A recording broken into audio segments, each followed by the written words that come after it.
Hello.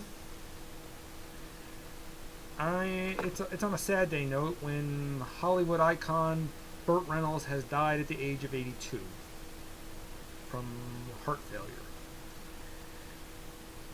I remembered watching Burt growing up, and he was a joy to watch no matter what film he was in. I mean, whether it was a comedy or drama, you can't help but love Burt. You really can't. Burt was just he made anything memorable, even if the film was bad. You couldn't help but love Burt. You got to admit that. Even if the film was terrible, you still loved Burt. He's done a lot of drama, but in my opinion, I think he's more memorable in the comedy because I think he shined more in the comedy department. You remember him in the film Paternity with Beverly D'Angelo? I mean, he's one of a few comedic actors who doesn't have to say anything in hopes to get a laugh. In that film, he just makes a lot of funny expressions, and that's what got me laughing. Just it's not the it's not the joke that was told. It's him reacting off the joke is what made it funny. And Burt could do that.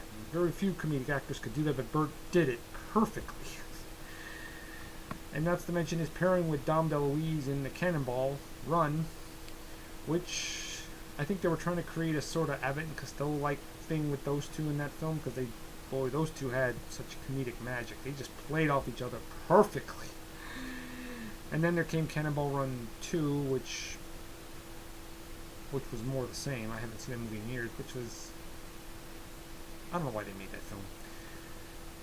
And they did a team up again. Well, they teamed up earlier for the movie The End, and which was I forgot all about that movie. They did team up a second time for Smoking the Bandit 2, but it was Cannonball Run, which him and Dom DeLuise, who's also sadly missed, just those two created such comedy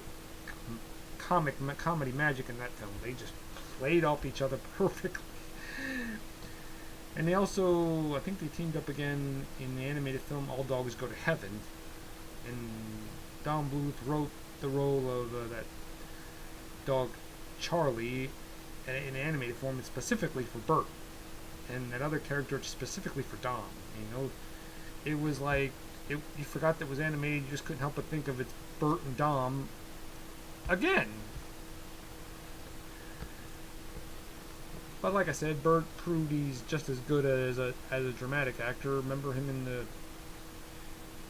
the cop drama Sharky's Machine, playing this sort of Dirty Harry like cop when he only did that because he thought his best friend Clint Eastwood, who started taking a crack at comedy, said, "You're stealing my thunder. Why don't you try it? Why don't you try a cop drama?" So he did. It's sort of a Dirty Harry-ish like cop called Sharky's Machine. That didn't result in a franchise, unfortunately, but he was good in that. He also directed that. But I remember him on a small screen too, like in BL Striker. I never watched much of Evening Shade. Maybe I should have, but BL Striker, he plays this wisecracking. It was a cop drama. It was a detective drama, but it had light, humorous touches to it. I think that was Burt bringing his light, humorous touches to the role because Burt did it perfectly. He was just always a joy to watch. I enjoyed watching BL Striker. He was memorable in that show. I enjoyed him in that show. I was disappointed when it was canceled because I thought Burt had fun touches just to make it good. And about a year after it was canceled came Evening Shade, which I didn't see much of, and I think I saw a Cop and a Half years later when it came out on DVD. It was okay. I mean, I wouldn't say it was his best work, but and then his career kind of went back up with Boogie Nights. He got nominated for an Oscar, but I don't think he ever said he enjoyed doing that movie. He says it was not his favorite film he's ever done.